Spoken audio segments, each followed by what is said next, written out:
Hello, miners and crafters, and welcome to another episode on the BoCraft server. I'm Bergen Brump, and I've got some exciting news for you. I've been working so hard this week and have made a lot of progress on our Megabase. Let's check it out and I'll show you. So as you can see, the Megabase is... the skeleton of it is completely finished except for the logo. What I have used is the green and the lime green concrete. There is a shop that I brought some of it from, however, I'm not that rich. So I did find a gravel biome and went grinding for some gravel, and there's a sand biome just over in the distance, which meant I then could make a concrete machine. So just to explain how this works, I place the concrete in here on the piston. It's then powers with that power redstone torch, pushes that out, pushes it along, and here I have furnaces hooked up to comparators. When that block comes across, it then takes the signal, sends it through up along here, powers the redstone on top of those blocks, powers these pistons, and pushes it down. Basically, when that gets to the push limit, which is just above the obsidian, or gets on the obsidian, can't push any further. So these pistons simply push it further onto the next one. Now I found 5 pistons is more than enough. I probably could have got away with 3, maybe 4. Push limit is 1, maybe 2 blocks further than this. It doesn't reach that far. In each of these furnaces, I have put 64 items. These can be any items. I did use a tutorial on this, so I will leave that link in the description. This is not my design. And then I have the concrete being broken by a TNT duper. I know TNT duping is a personal preference. Personally, I don't see anything wrong. That's also linked in the description in the same video for the concrete machine. They have used a Il Mango design, I think, for the duper. And simply here I've got the signal that signals the TNT duper and the signal going along here on a delay to open the gate. I've got that hooked up to a hopper clock with about, whoops, there we go, the beauties of survival. Let's just get back up here. Okay, so I have got that with 10 hoppers and 1 item moving around, just a piece of rotten flesh. Moves around. Let's turn that on and I'll show you. It'll move around, sends it out. That signals on a delay, opens that, and the TNT will explode and break those. I did find that it was a little bit close to the hoppers, so it was blowing up the hoppers.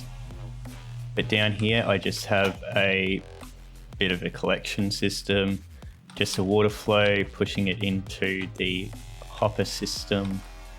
The hoppers are all connected up to a chest under here. They're all facing into this hopper, which feeds into the chest, and I can then collect the ready-made concrete. So if you want to know how to build that, check out the tutorial that in the link in the description. I have started planting some random bamboo out here for when we do decide to do a bamboo farm. I also have started on, I do plan on an absolutely epic honey farm, honey and honeycomb farm. So I have been breeding these bees. So I'll show you how this works. Grab some flowers out.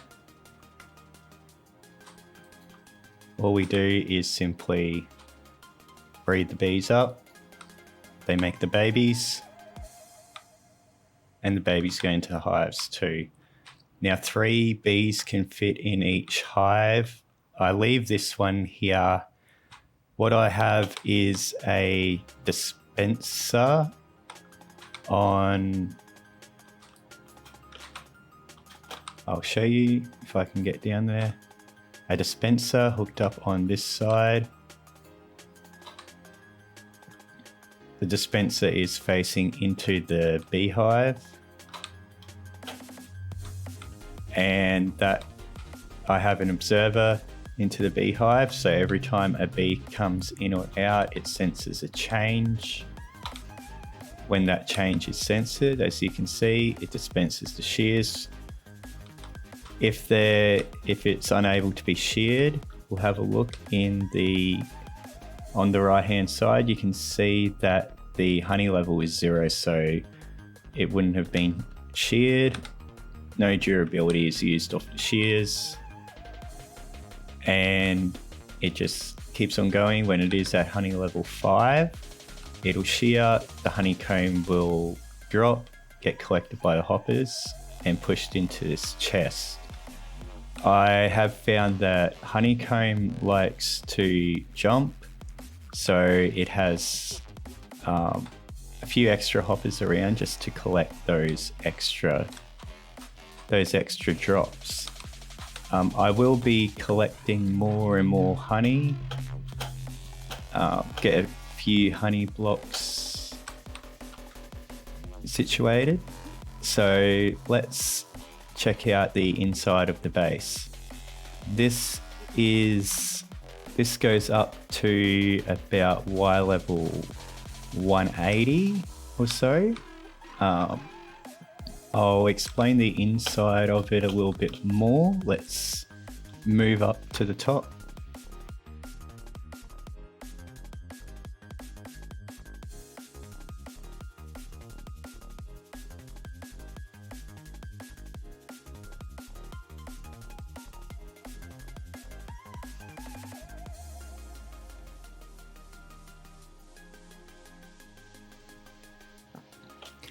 And here we are on the top of the can. It's gone up to Y level 171. So 170 for those blocks. We started at Y level 63 or 64. I just built it in a little bit so it sort of curves in. For the top, I've used some stone, some smooth stone, and simply built that up. Come up into the lid. This is sort of the lid of the can. I've used some grey stained glass so I don't have to continuously light up underneath. Let's quickly go down, which is a lot easier than getting up. I do plan on putting a bubble vader in. So let's talk about what I've done on the inside. As you can see, I've made sort of paths around the existing farms, and I've also left a little bit of space. I thought that we might be able to chuck a few redstone farms in here, depending on which ones we decide to do. I thought birch would go good with the smooth stone, and I've gone to the end and ripped apart a little bit of the end islands that I've found, made some end stone and put some pillars, because this massive structure, it's not going to be supported by wood, so I thought end stone, perfect, goes great with the birch. I did experiment with the iron bars. Iron bars sort of looked a bit strange against the texture of the end stone, birch, and the smooth stone. So just to add a little bit of lighting, hopefully I can get rid of a little bit of these glow stones I've placed just to light it up. I've put some lanterns on some pillars. I've just used the fence gates to make sort of a branch coming out, chuck some lanterns on. One more thing I do want to show you is this sugarcane farm. This isn't my design again, this is a design by Tango Tech. I'll leave that link in the description as well. So what I have at the back is I've got I'll just enter into here if I can without breaking it too much. Let's see. Here we go. As you can see here, I have an observer observing the bottom of the sugarcane. When that observes it, when that observes a change, it will send a pulse through the observer. I've got watching that observer send a pulse into here, this block, which will power this redstone, power along all these blocks, and power all the pistons I have facing along here, as you can see. And then the sugarcane drops down, gets pushed along by this water stream into here, gets pushed along into the hopper and collected into here. This is a modular design that Tango did. It's brilliant. You may recognize it from the BoCraft server.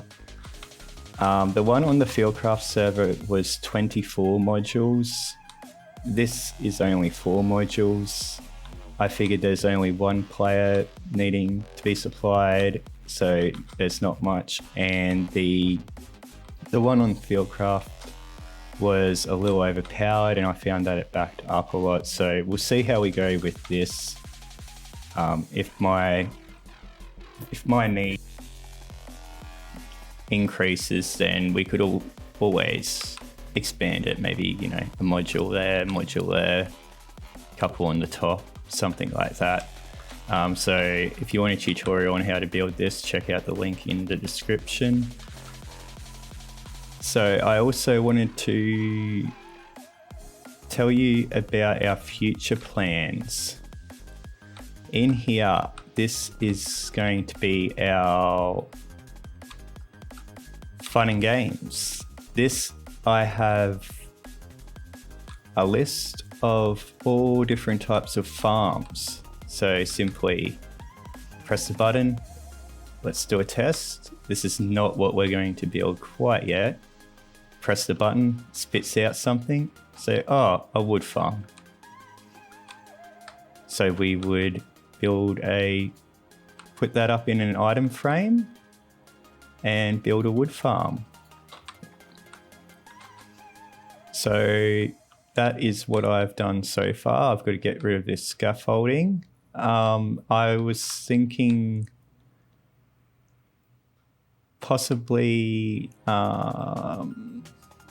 maybe birch for the roof. Let me know in the description what you think will be what might look great. I have lost my horse somewhere, but thanks for the comments on the name suggestion. I've decided when I find it, I will name it McDonald's. So On my stream, I've done some end raiding as well, and I may be selling a little bit more in my shop, maybe the extra gear that I got from there. So this did take me a long time, so it's a bit of a shorter video. I will be streaming out the end raids that I do to keep the shop supplied. Thank you for watching, and on the next video we'll get started on some farms, maybe do some base tours. Thank you for watching. If you haven't already subscribed, I've noticed a lot of you aren't subscribed. Hit that subscribe button. Get all the notifications on the latest of the server, and I will see you next time on the BoCraft server. Until then, have fun mining and crafting, explore, mine and craft. Thank you for watching. Bye-bye. Thanks for watching, guys. I've made some great friends on the new BoCraft server. We're all having some great time. I really look forward to introducing you to some of the other players, maybe a few of the other content creators. Don't forget to hit that subscribe button so you can come and follow me on my journey on the BoCraft server. Any feedback, I'd love to hear and see in the comments. Thanks for watching again, and have fun mining, crafting and exploring. See you on the next episode.